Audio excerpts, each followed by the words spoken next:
हमारी third book का नाम है एनालिसिस ऑफ फाइनेंशियल स्टेटमेंट्स। आप खुद यहाँ देख रहे हैं पूरी बुक में कहीं भी अकाउंट्स वर्ड नहीं आया है, जबकि जो हमारी फर्स्ट बुक होती थी उसका नाम क्या होता था, पार्टनरशिप अकाउंट्स। तो वो नाम से हमें सजेस्ट होता था कि हमें अकाउंटिंग करनी है।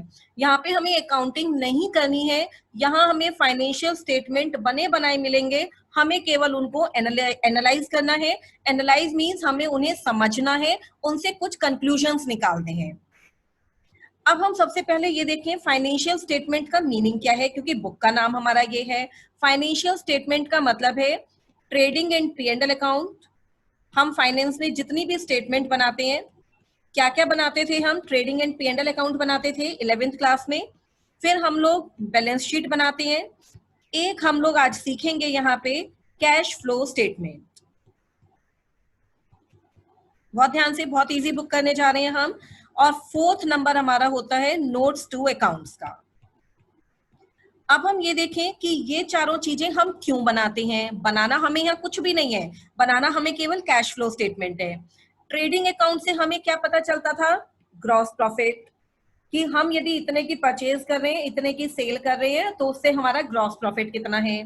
P&L अकाउंट से हमें क्या पता चलता था, नेट प्रॉफिट, कि बिजनेस के सारे एक्सपेंसेस डिडक्ट करने के बाद फाइनली हमारा नेट प्रॉफिट कितना हुआ। फिर हम बनाते थे बैलेंस शीट। बैलेंस शीट हमें क्या बताती थी कि हमारे बिजनेस में कितनी एसेट्स हैं और कितनी हमारे बिजनेस में लाइबिलिटीज हैं। लाइबिलिटीज भी कितनी हमारी इंटरनल लाइबिलिटीज हैं जो हमें अपने ही लोगों को रीपे करना है, और कितनी हमारी एक्सटर्नल लाइबिलिटीज हैं। तो बैलेंस शीट से हमें ये पता चल जाता था हमारी इंटरनल लाइबिलिटीज ज्यादा है या एक्सटर्नल लाइबिलिटीज ज्यादा है, कंपैरेटिवली हमारे पास एसेट कम है या ज्यादा है।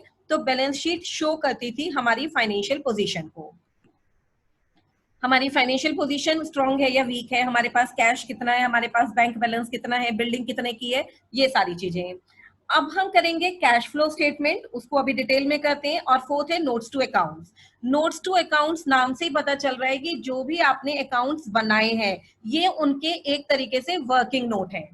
जैसे आपने ये लिखा, अभी हम लोग पार्टनरशिप अकाउंट कर रहे थे इससे पहले, तो कैपिटल में आप निकालते थे to balance CD, for example 1 lakh, partner A की कैपिटल 1 लाख आई। अब वो 1 लाख की कैपिटल कैसे आई, उसके लिए आप एक वर्किंग नोट बनाते थे। वर्किंग नोट में पता चलता था कि ओपनिंग कैपिटल इतनी थी, फिर हमने इतना उसमें उसका प्रॉफिट ऐड कर दिया, इतना इंटरेस्ट ऑन कैपिटल ऐड कर दिया, इतनी हमने ड्रॉइंग्स माइनस कर दी, नीचे जो कैपिटल बची दैट इज 1 लाख। तो notes to accounts are the working notes to accounts. Notes to accounts में हमें ये पता चलता है हमने ऊपर ट्रेडिंग में, P&L में और बैलेंस शीट में जो भी आइटम जितनी अमाउंट की दिखा रखी है वो अमाउंट हमें ने कैसे कैलकुलेट करी। अब हम बात करें कैश फ्लो स्टेटमेंट की। देखो नाम से ही पता चल रहा है कैश फ्लो स्टेटमेंट। फ्लो हमें पता है दोनों डायरेक्शन में होता है, ये भी फ्लो है जो इस साइड जा रहा है और ये भी फ्लो है जो इस साइड जा रहा है। तो हम यदि एक ऑर्गेनाइजेशन के पॉइंट ऑफ व्यू से बात करें तो हम कैश के दो फ्लो की बात करेंगे, कैश का आउटफ्लो जो बाहर की तरफ जा रहा है और कैश का इनफ्लो जो अंदर की तरफ आ रहा है। हमें ये देखना है पूरे 1 अकाउंटिंग ईयर में। अकाउंटिंग ईयर जनरली हमारा कब से कब तक का होता है, 1 अप्रैल टू 31 मार्च। हमें यहाँ पे ये देखना है कि हमारे 1 अकाउंटिंग ईयर में हमारे बिजनेस में कितना कैश गया माइनस और कितना कैश हमारा प्लस हुआ।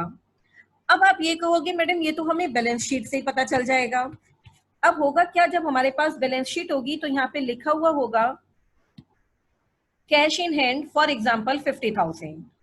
ये तुम बैलेंस शीट बना रहे हो एज एट 31 मार्च 2020। इसका मतलब हमारा फाइनेंशियल ईयर कौन सा रहा होगा, 1920। जब हम बैलेंस शीट 31 मार्च 20 की बना रहे हैं तो इट मींस हमारा फाइनेंशियल ईयर 1920 रहा होगा। और इस फाइनेंशियल ईयर के एंड में मेरे पास जो कैश है वो 50,000 है। तो कैश फ्लो स्टेटमेंट मुझे ये बताएगी 1 अप्रैल 19 मेरे पास ओपनिंग साल के शुरू में कितना कैश था, किन किन ट्रांजेक्शन की वजह से कैश और ज्यादा प्लस हो गया, किन किन ट्रांजेक्शन की वजह से कैश माइनस हो गया, और मेरे पास लास्ट में क्लोजिंग कैश कितना बचा। क्लोजिंग कैश मीन्स 31 मार्च 20 को मेरे पास कितना बचा। तो कितना बचा 50,000 फॉर एग्जाम्पल, ये तो मुझे बैलेंस शीट से ही पता चल गया। तो फिर हम कैश फ्लो स्टेटमेंट बना ही क्यों रहे हैं?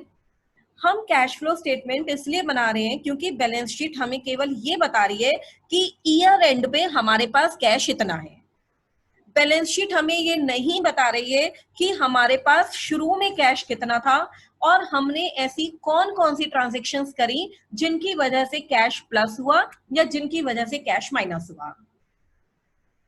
तो कैश फ्लो स्टेटमेंट हमारे कैश का एनालिसिस करेगी। एनालिसिस करके हम ये कंक्लूजन निकाल सकते हैं कि सपोज करो मेरा ओपनिंग कैश था 20,000, मेरा प्लस हो गया 20 लाख, पूरे साल भर में मेरे पास 20 लाख रुपए का कैश आ गया। तो मेरे पास ईयर एंड पे कितना कैश होना चाहिए था? 20 लाख 20,000 का, लेकिन रहा केवल 50,000 का बचा हुआ है। इसका मतलब बाकी सारा मैंने क्या कर दिया होगा? कैश मैंने स्पेंड कर दिया होगा, है ना। कितना कैश मैंने स्पेंड किया होगा वो इसको और इसको माइनस करके आ जाएगा। तो अब मैं इस कैश फ्लो से ये पता लगाऊंगी कि ये जो मैंने इतना खर्चा कर दिया, क्या ये जरूरी था करना? क्या मैं इसको कुछ कम कर सकती हूँ?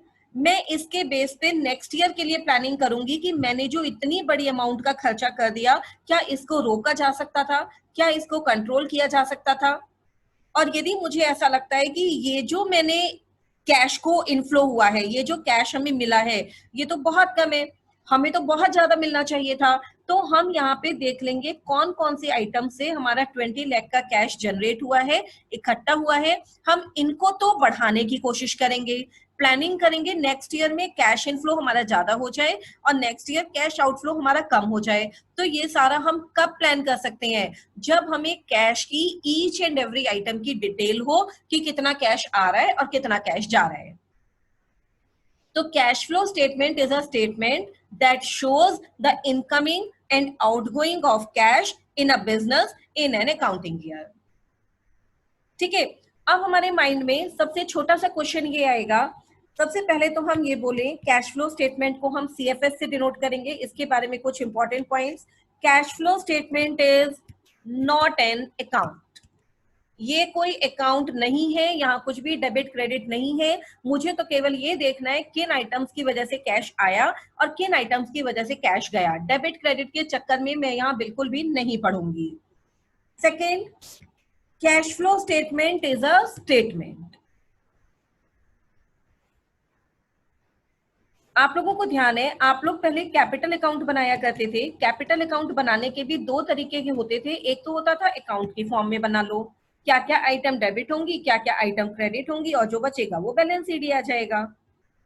या क्लोजिंग कैपिटल निकालने का हमारे पास एक और तरीका होता था, वो होता था हम कैपिटल की स्टेटमेंट बना लें। यदि हम स्टेटमेंट बनाएंगे तो हम क्या लिखेंगे? Opening capital plus interest on capital plus salary to any partner plus उसका जो प्रॉफिट का शेयर है प्लस उसका कोई गुडविल का शेयर है, और फिर इसमें से माइनस कर देंगे यदि कोई ड्रॉइंग्स हैं, माइनस कर देंगे यदि कोई लॉस है, और ये बच जाएगी उसकी क्लोजिंग कैपिटल। तो ये जो मैंने स्टेटमेंट बनाई, मैंने यहाँ ना डेबिट की बात करी ना मैंने क्रेडिट की बात करी। तो स्टेटमेंट में डेबिट क्रेडिट कुछ भी नहीं होता है, स्टेटमेंट में केवल प्लस और माइनस होता है। तो हम कैश फ्लो स्टेटमेंट को भी एक स्टेटमेंट की फॉर्म में बनाएंगे, एड और लेस की फॉर्म में बनाएंगे, ना कि हम इसमें डेबिट और क्रेडिट की फॉर्म में बनाएंगे। नेक्स्ट इज, अब आप ये सोचेंगे, जनरल सी बात है, from where cash comes in business means inflow of cash कहां से होता है। सेम वे में हमें देखना है आउटफ्लो ऑफ कैश कहां से होता है। इसका हम यहाँ पे एक चार्ट बनाएंगे, आप इस चार्ट को बाद में नोट कर सकते हैं। एक तरफ में लिखूं इनफ्लो ऑफ कैश, एक तरफ में लिखूं आउटफ्लो ऑफ कैश। बिजनेस की ऐसी कुछ एक्टिविटीज, यहां पे मैं एक्टिविटीज लिखती हूं, बिजनेस की ऐसी कुछ एक्टिविटीज जिनकी वजह से बिजनेस में कैश आएगा और जाएगा।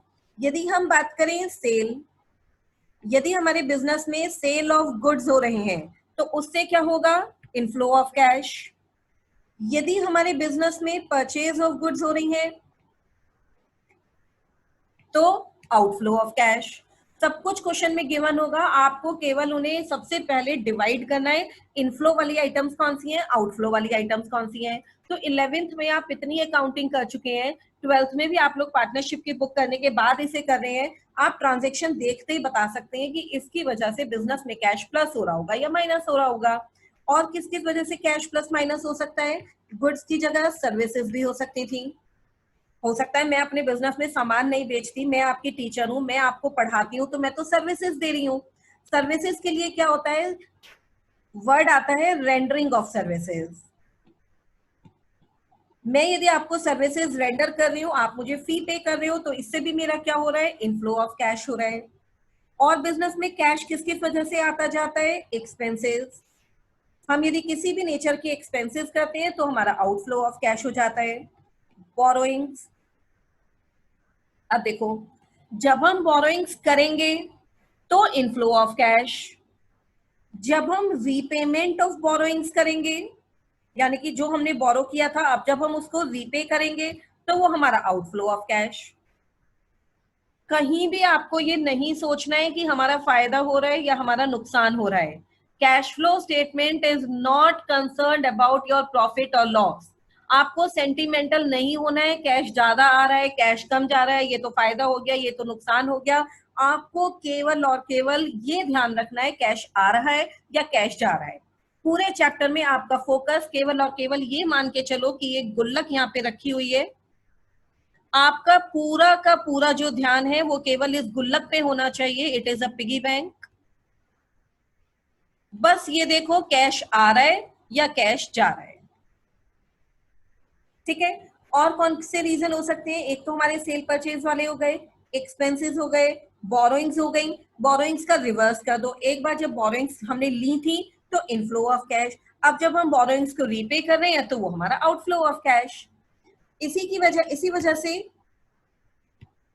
लोन्स गिवन, जब हम लोन देंगे तो वो हमारा आउटफ्लो हो जाएगा, लेकिन जब हम अपने लोन की रिकवरी करेंगे, जो लोन हमने दिया था अब हम उसे रिकवर करें तो वो हमारा इनफ्लो ऑफ कैश हो जाएगा। कैश फ्रॉम डेटर, डेटर वो होता है जिसको हम क्रेडिट सेल करते हैं। यदि हम डेटर को हमने पहले डेटर को क्रेडिट सेल करी, अब हमारा डेटर हमें पेमेंट दे रहा है, तो जब हमें कैश फ्रॉम डेटर मिलेगा तो इनफ्लो ऑफ कैश। जब हम पेमेंट टू क्रेडिटर करेंगे तो that is outflow of cash.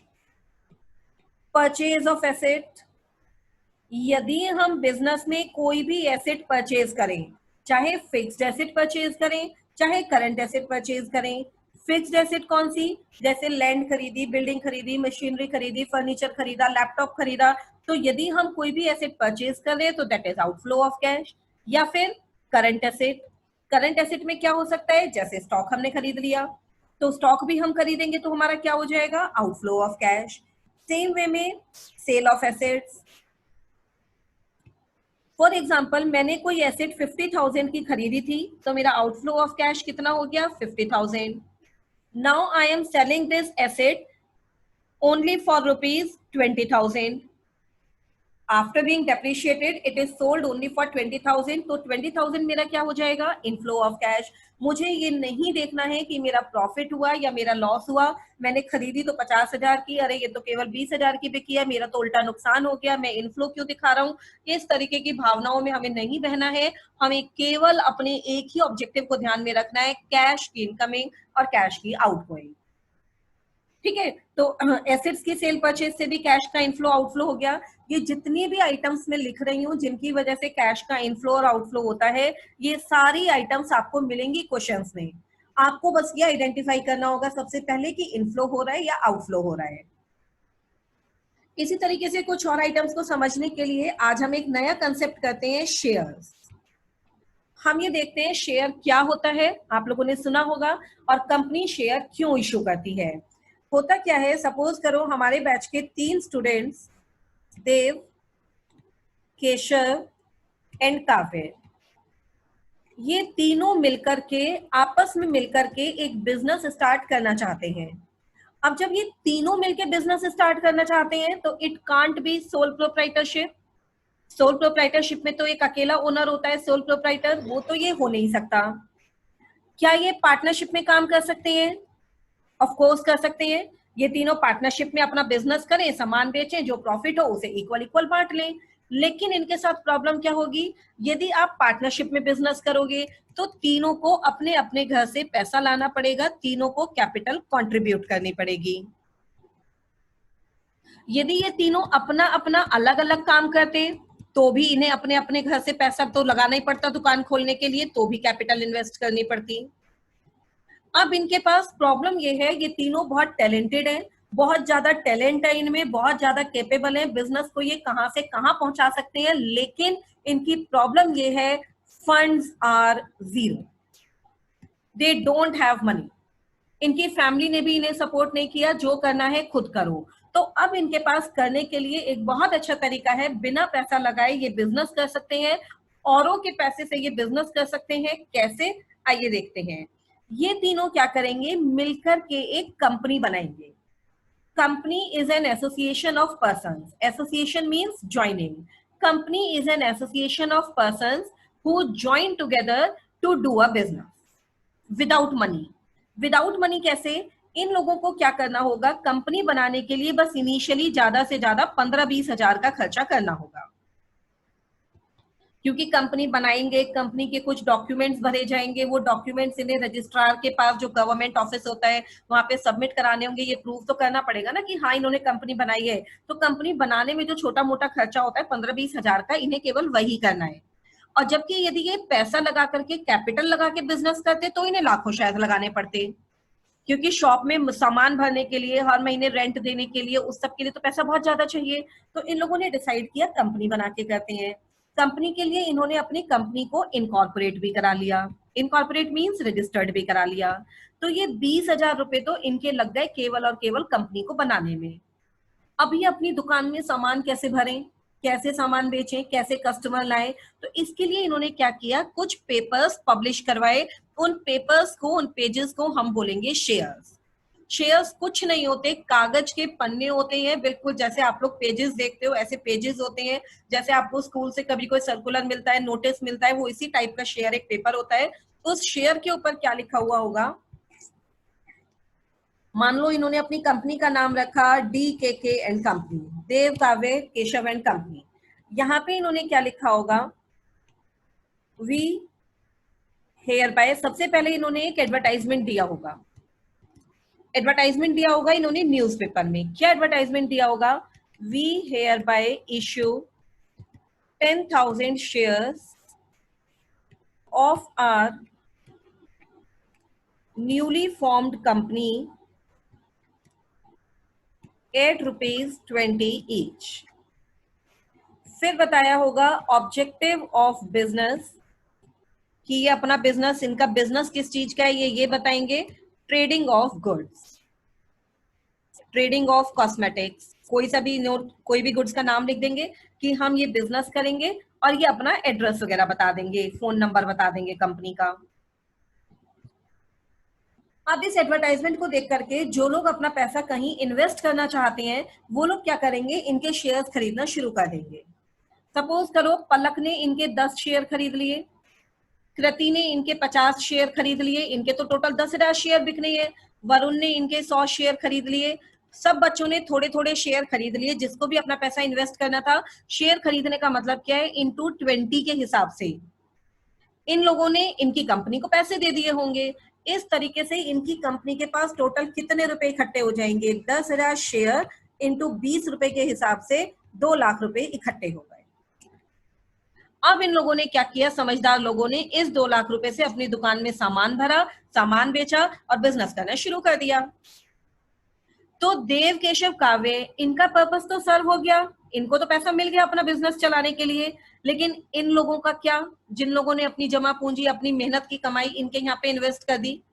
अब ये कंपनी क्या करेगी, अपने पूरे साल भर का P&L अकाउंट बनाएगी कि हमने गुड्स कितने के खरीदे थे, कितने के बेचे और हमारा नेट प्रॉफिट कितना हुआ। मान लो इनका पहले साल में नेट प्रॉफिट हुआ 50,000, तो क्या ये 50,000 का पूरा प्रॉफिट देव के काव्य को मिल जाएगा? नहीं, ये प्रॉफिट इन सभी लोगों में बटेगा, क्योंकि यदि ये लोग अपना पैसा ना देते तो ये लोग बिजनेस नहीं कर पाते। बिजनेस के रियल ओनर कौन है? बिजनेस के रियल ओनर ये लोग हैं जिन लोगों ने कंपनी के शेयर खरीदे, इनको हम बोलते हैं share holders of the company. Share holders of the company are the real owners of the company. अब यदि ये लोग रियल ओनर है तो फिर ये तीनों कौन है? हम इन तीनों को बोल सकते हैं प्रमोटर्स ऑफ द कंपनी, जिन्होंने कंपनी को प्रमोट किया, या हम इन्हें बोल सकते हैं डायरेक्टर्स ऑफ द कंपनी, जो लोग कंपनी का डायरेक्शन देख रहे हैं, जो लोग कंपनी का मैनेजमेंट देख रहे हैं, बट ओनर्स कहलाएंगे ये शेयर होल्डर्स ही। अब ये जो प्रॉफिट हुआ 50,000 का, इसमें से ठीक है कुछ लोग तो ये भी लेंगे, लेकिन बाकी का प्रॉफिट इन लोगों को बांट दिया जाएगा। अब इन लोगों को किसको कितना बांटे हम? जिसने जितने नंबर ऑफ शेयर्स लिए थे, भाई उसने उतनी ज्यादा इन्वेस्टमेंट कर रखी है ना, इनके नंबर ऑफ शेयर्स का हम रेशियो निकाल लेंगे और सबको उस रेशियो में थोड़ा थोड़ा प्रॉफिट दे देंगे। तो this is the concept of formation of a company. But we were doing cash flow statement. आओ फिर इसे अपने कैश से लिंक करते हैं। तो कैश से यदि हम यहाँ पे लिंक करें, तो अब आप ये देखो, इन लोगों ने मार्केट में शेयर्स इशू करे थे, शेयर्स इशू करने से लोगों ने इनके शेयर्स खरीदे थे, तो कंपनी में कैश का क्या हुआ? इनफ्लो या आउटफ्लो? इनफ्लो। यानी कि कंपनी यदि इशू ऑफ शेयर्स करती है तो उससे भी होता है inflow of cash. Company shares issue, issue word जब भी आएगा, इशू का मतलब होगा सेल। कंपनी ने शेयर्स इशू करे, यानी कि कंपनी ने शेयर्स बेचे, तो लोगों ने खरीदे, कंपनी को पैसा मिला, फिर से हो गया इनफ्लो ऑफ कैश। इसी तरीके से एक वर्ड आएगा रिडम्पशन ऑफ शेयर्स। ये मैं आपको केवल वो वर्ड्स बता रही हूँ बच्चों जो हमारे कैश फ्लो स्टेटमेंट में यूज होंगे। वैसे कंपनी का कंसेप्ट बहुत बड़ा है जो हम सेकंड बुक में करेंगे। अब redemption of shares, redemption word का मीनिंग है रीपेमेंट। रीपेमेंट ऑफ शेयर्स, जिन लोगों ने अपने शेयर, मतलब जिन लोगों ने शेयर कंपनी से खरीदे थे, कभी कभी ऐसा भी होता है कि हमें उनके शेयर का पैसा उन्हें वापस करना पड़ता है। जैसे पलक ने 10 शेयर खरीदे थे 20 रुपए वाले, तो पलक ने टोटल कंपनी को कितने रुपए दिए थे? 200 रुपए। जब पलक ने ये 200 रुपए दिए थे तब तो हमने इसे इनफ्लो ऑफ कैश मान लिया था, क्योंकि we have issued the shares. अब जब हम पलक के ये 200 रुपए रिफंड करेंगे तो उसे हम बोलेंगे redemption of shares. Redemption of share means repayment of shares. तब हमारा क्या होगा? Outflow of cash. शेयर से ही रिलेटेड अभी जो हमने कहा कि हमारी कंपनी में जो प्रॉफिट हुआ 50,000 का, वो हमने थोड़ा थोड़ा सारे शेयर होल्डर्स को बांट दिया, तो वो जो सारे शेयर होल्डर्स को प्रॉफिट का शेयर मिलता है, शेयर ऑफ प्रॉफिट को हम बोलते हैं डिविडेंड। जब हम कंपनीज एक्ट करेंगे तो हम ये नहीं बोलेंगे कि हम शेयर होल्डर्स को शेयर ऑफ प्रॉफिट दे रहे हैं, हम क्या बोलेंगे कि हम उन्हें डिविडेंड दे रहे हैं। तो जब भी डिविडेंड पे किया जाएगा फिर से हो जाएगा आउटफ्लो ऑफ कैश। ठीक है, इस तरीके के टैक्सेस पेड, कंपनी जब टैक्स पे करेगी, इनकम टैक्स, गवर्नमेंट को टैक्स पे करेगी, तो आउटफ्लो ऑफ कैश। कभी कभी क्या होता है, हम अपनी एक्सपेक्टेशन के बेस पे कि हमें इस साल बहुत ज्यादा इनकम होने वाली है, तो उस एक्सपेक्टेशन के बेस पे टैक्स पहले से ही ज्यादा डिपॉजिट करा देते हैं गवर्नमेंट के पास, जिसे हम कहते हैं एडवांस टैक्स पेड। और बाद में ये पता चलता है कि हमने टैक्स पे कर दिया था गवर्नमेंट को 10,000, जबकि एक्चुअल में हमारा टैक्स बनना चाहिए था केवल 7,000। तो हमने जो 3,000 गवर्नमेंट को ज्यादा डिपॉजिट कर दिया था अपनी एस्टिमेशन के बेस पे, तो वो टैक्स हमारा हमें रिफंड हो जाता है बाद में, रिफंड ऑफ टैक्स। तो जब हमारा रिफंड ऑफ टैक्स होगा तो वो क्या बन जाएगा? Inflow of cash. तो अब कहने का मतलब केवल इतना है, हमने ये जो इतनी देर से इतनी सारी आइटम्स की बात करी, ये आइटम्स के आपको कहीं भी याद नहीं करनी है। जो भी आइटम क्वेश्चन में आएंगी, केवल हमें उन्हें एनालाइज करना है कि इनकी वजह से हमारा कैश इनफ्लो हो रहा है, प्लस हो रहा है, या कैश आउटफ्लो हो रहा है, माइनस होना है। आपको एक भी आइटम इसमें याद करने की जरूरत नहीं है। तो चलते हैं आगे। अभी तक हमने केवल क्या देखा? Meaning of cash flow. हम समझ चुके हैं कैश फ्लो स्टेटमेंट का मीनिंग क्या है। एक ऐसी स्टेटमेंट जो हमें बताएगी हमने पूरे साल भर में किन किन एक्टिविटीज से कैश को प्लस किया है और किन किन एक्टिविटीज के कैश को माइनस किया है। सेकंड हमने समझा items that contribute to the inflow of cash and outflow of cash. हमें ये तो समझ में आ गया कौन कौन सी आइटम है जिनकी वजह से कैश प्लस या माइनस होता है। अब एक बहुत इजी एक और question, dividing the items into 3 categories. चाहे इन्हें आइटम्स कह दो चाहे इन्हें ट्रांजेक्शन्स कह दो, ये भी बहुत इजी है। हमारे बिजनेस में जितनी भी ट्रांजेक्शन्स होती हैं, यानी कि आप ट्रेडिंग अकाउंट में, P&L अकाउंट में और बैलेंस शीट में जो कुछ भी लिखते हो, हम हर आइटम को, हर ट्रांजेक्शन को इन 3 में से किसी एक कैटेगरी में रख देंगे। कौन कौन सी 3 कैटेगरीज है देखेंगे, ऑपरेटिंग एक्टिविटीज, इन्वेस्टिंग एक्टिविटीज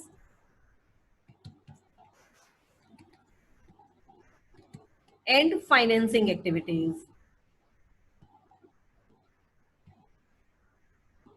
पहले इनका मीनिंग समझते हैं।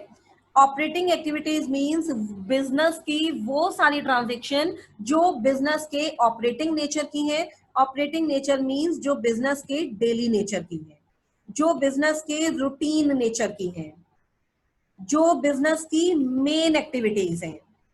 अब बिजनेस की मेन एक्टिविटीज कौन सी होती हैं?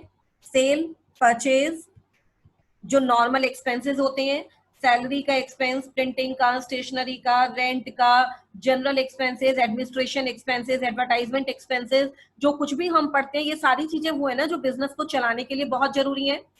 इन सब के बिना बिजनेस चल ही नहीं सकता। तो वो जो बिजनेस की डेली नॉर्मल टाइप की एक्टिविटीज है उनको हम रखेंगे ऑपरेटिंग एक्टिविटीज में। अब हम ऐसा क्यों पढ़ रहे हैं ये? क्योंकि अभी हमने, आप देखो पीछे इतनी सारी आइटम्स करी थी, किन की वजह से कैश प्लस होता है, किन की वजह से कैश माइनस होता है, ये जो इतनी सारी आइटम्स थी, हमें इन आइटम्स को 3 कैटेगरी में डिवाइड करना है। इनमें से कौन सी ऑपरेटिंग एक्टिविटीज है, कौन सी इसमें से फाइनेंसिंग एक्टिविटीज है और कौन सी इसमें से इन्वेस्टिंग एक्टिविटीज है। तो हमने देखा sale of goods operating, purchase of goods operating, rendering of services, जैसे टीचर के लिए सर्विस देना ऑपरेटिंग नेचर, डॉक्टर के लिए अपने पेशेंट को सर्विस देना ऑपरेटिंग नेचर, चार्टर्ड अकाउंटेंट को अपने क्लाइंट को सर्विस देना ऑपरेटिंग नेचर। एक्सपेंसेस, कौन से वाले एक्सपेंसेस? वो जो रूटीन एक्सपेंसेस के नाम अभी मैंने आपके गिनाए, वो भी ऑपरेटिंग नेचर। अब हम बात करें next, investing activities. Investing activities are related to fixed assets, are related to investments। अब आप ये सोचो, आप बिजनेस में कहां कहां इन्वेस्ट करते हो? जो भी एक बिजनेसमैन है वो इन्वेस्ट कहां करता है? वो इन्वेस्टमेंट तो फिक्स्ड एसेट में करता है ना। लैंड खरीद ली, बिल्डिंग खरीद ली, मशीनरी खरीद ली, फर्नीचर खरीद लिया, कंप्यूटर खरीद लिया। इन्वेस्टमेंट हमेशा फिक्स्ड एसेट में होती है। आप ये सोचो, आपके पापा की इनकम 50,000 पर मंथ है। आपके पापा इस इनकम से, इस पैसे से 2 काम करते हैं। एक तो वो ऑपरेटिंग नेचर का काम करते हैं और एक वो इससे इन्वेस्टिंग नेचर का काम करते हैं। ऑपरेटिंग नेचर मींस कंजम्पशन, जो वो सुबह से रात तक हमारे सारे खर्चे चलाते हैं, स्कूल की फीस देना, ट्यूशन की फीस देना, हमें कपड़े दिलाना, हमारे खाने पीने का ध्यान रखना, हमें पार्टी में जाते हैं तो गिफ्ट लेकर के जाना, बाहर कहीं ट्रिप पे जाते हैं तो उसका खर्चा उठाना। पापा ये जो अपनी सैलरी में से सब कुछ कर रहे हैं, ये क्या है? Operating nature. ये तो डेली रूटीन का है, ये तो रोजमर्रा का है, ये तो नॉर्मल वाला है, इसके बिना तो हम जी नहीं सकते। और उसके अलावा पापा इन्वेस्ट कहाँ कहाँ करते हैं? कभी कभी कोई प्रॉपर्टी खरीद ली, कोई प्लॉट खरीद लिया, घर में टेबल खरीद ली, स्टडी टेबल आपके लिए, घर में चिमनी लगवा ली, घर में सोफा खरीद लिया। जो ये सारी चीजें हैं, ये सब पापा क्या कर रहे हैं? ये कंजम्पशन नहीं है, इट ऑल इज इन्वेस्टमेंट। तो जैसे एक कंज्यूमर ऑपरेटिंग और इन्वेस्टिंग दोनों एक्टिविटी करता है, इन द सेम वे एक बिजनेसमैन, एक कंपनी भी दोनों तरीके की एक्टिविटी करती है। ऑपरेटिंग एक्टिविटी अपनी कंपनी को चलाने के लिए, और इन्वेस्टिंग एक्टिविटी इन्वेस्टमेंट करने के लिए। इन्वेस्टमेंट कहाँ कहाँ करती है? फिक्स्ड एसेट्स में। और कहाँ इन्वेस्ट करती है? शेयर्स में। जैसे अभी डीकेके एंड कंपनी अपने शेयर्स बेच रही थी, और मेरी एक कंपनी है यहाँ पे, निधि पलक कृति इशिका एंड कंपनी। यदि इनकी कंपनी शेयर बेचेगी तो हो सकता है हमारी कंपनी वो शेयर खरीद ले।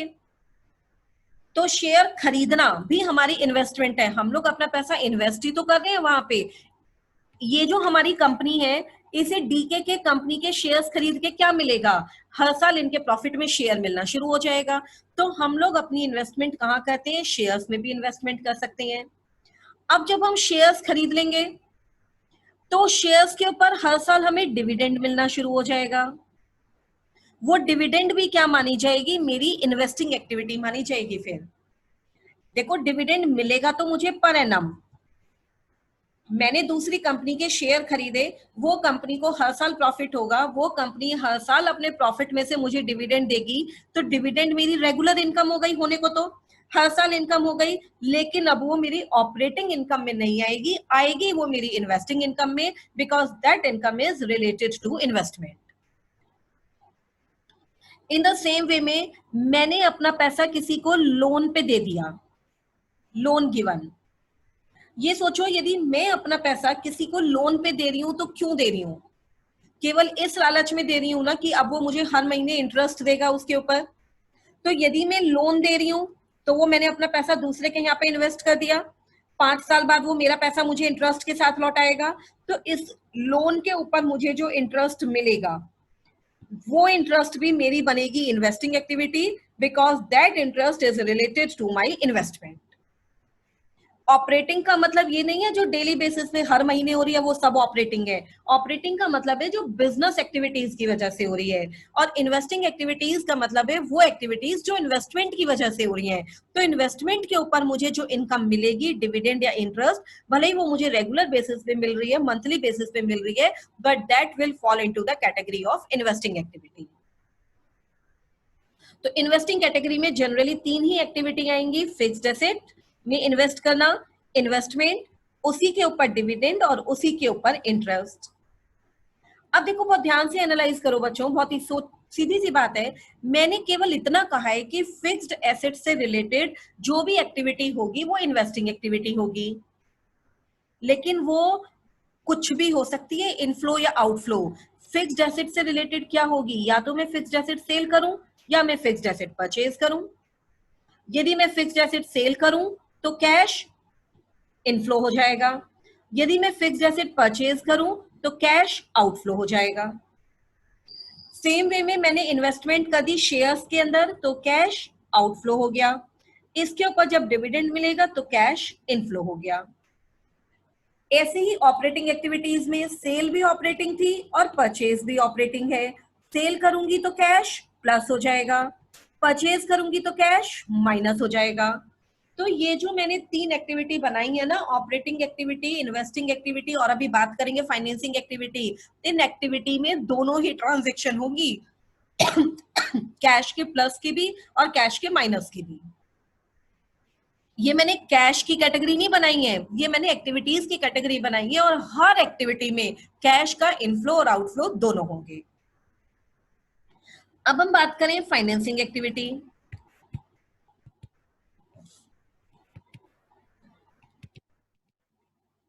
Financing activities are related to borrowing. मैं जब जब पैसा बोरो करूंगी, जब बोरोइंग्स लूंगी तो कैश प्लस हो जाएगा, और जब मैं बोरोइंग्स को रीपे करूंगी तो मेरा कैश माइनस हो जाएगा। बोरोइंग्स के ऊपर इंटरेस्ट भी तो मुझे पे करना पड़ेगा। जब मैं किसी से बोरो करूंगी तो इंटरेस्ट भी पे करूंगी, इंटरेस्ट पे करूंगी तो कैश मेरा फिर से माइनस हो जाएगा। अब बात ये आती है, बोरो हम कैसे कैसे कर सकते हैं? बोरो हम बैंक से कर सकते हैं, बोरो हम किसी पर्सन से कर सकते हैं, बोरो हम शेयर्स के थ्रू कर सकते हैं। कंपनी ने जो शेयर इशू किए थे मार्केट में और हमने कंपनी के शेयर्स खरीद लिए थे, एक तरीके से कंपनी हमसे उधार मांग रही थी। कंपनी ने बाद में हमारे वो पैसे रिफंड भी तो कर दिए थे। अभी हमने एग्जांपल किया था कि पलक ने 10 शेयर खरीदे 20 रुपए वाले, तो पलक ने कंपनी को कितने रुपए दिए? 200। फिर कंपनी ने पलक के ये पैसे रीपे भी किए। क्यों? क्योंकि that was a type of borrowing. तो कंपनी जो बोरोइंग करती है शेयर्स इशू करके भी कर सकती है। इसी तरीके का एक वर्ड हम करेंगे debentures issue. Company debenture issue करके भी बोरोइंग्स कर सकती है। तो अब यहाँ पे फिर वही वाली बात है, ये सारे नाम क्वेश्चन में गिवन होंगे। तुम्हें केवल क्या आइडेंटिफाई करना है? एक तो ये कि कैश प्लस हो रहा है या माइनस, और दूसरा तुम्हें ये आइडेंटिफाई करना है कि ये एक्टिविटी हमारी ऑपरेटिंग है, इन्वेस्टिंग है या फाइनेंसिंग है। अभी के लेक्चर में हम इतना ही रखते हैं। नेक्स्ट वाले लेक्चर में हम बात करेंगे कुछ एक्टिविटीज की। मैं आप लोगों को कुछ एक्टिविटीज दूंगी और आप उन्हें आइडेंटिफाई करोगे कि ये ऑपरेटिंग एक्टिविटी है, इन्वेस्टिंग एक्टिविटी है या फाइनेंसिंग एक्टिविटी है। Come to my next meeting.